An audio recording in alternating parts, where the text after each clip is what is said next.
Bon, la société Radio-Canada, qui couvre les manifestations en Chine avec compassion, ben bravo, et je le dis sans sarcasme.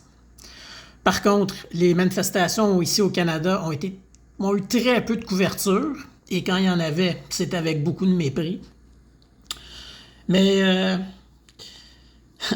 par contre, ça pouvait pas être tout bon. Hein? Vous allez voir au début du reportage, on essaie de vous faire porter ça sur le dos d'un incendie.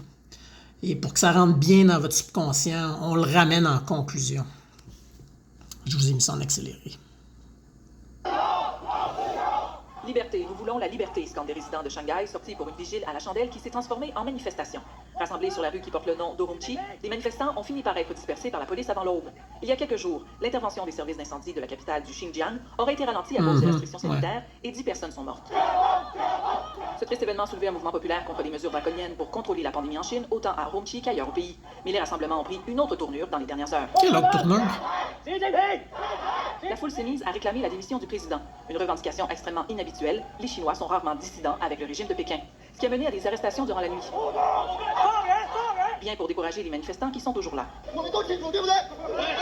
Et certains n'ont pas peur de se faire arrêter, comme cet homme qui brandit des fleurs, un symbole de protestation. La foule impuissante ne peut que crier et filmer les actions des forces de l'ordre. Le mouvement étudiant emboîte le pas ici à la prestigieuse université Tsinghua à Pékin. Brandissant des feuilles blanches, symbole contre la censure, les étudiants ont également démontré leur hostilité envers le président et le régime en place. Les rues de la capitale chinoise sont aussi devenues des lieux d'attroupement pour les citoyens qui tiennent bien haut des feuilles blanches. La force du nombre aide peut-être à faire sortir cette colère qui gronde au sein de la population chinoise et qui a émergé soudainement avec les victimes de l'incendie d'Urumqi. Ben oui, l'incendie. Radio-Canada, Montréal.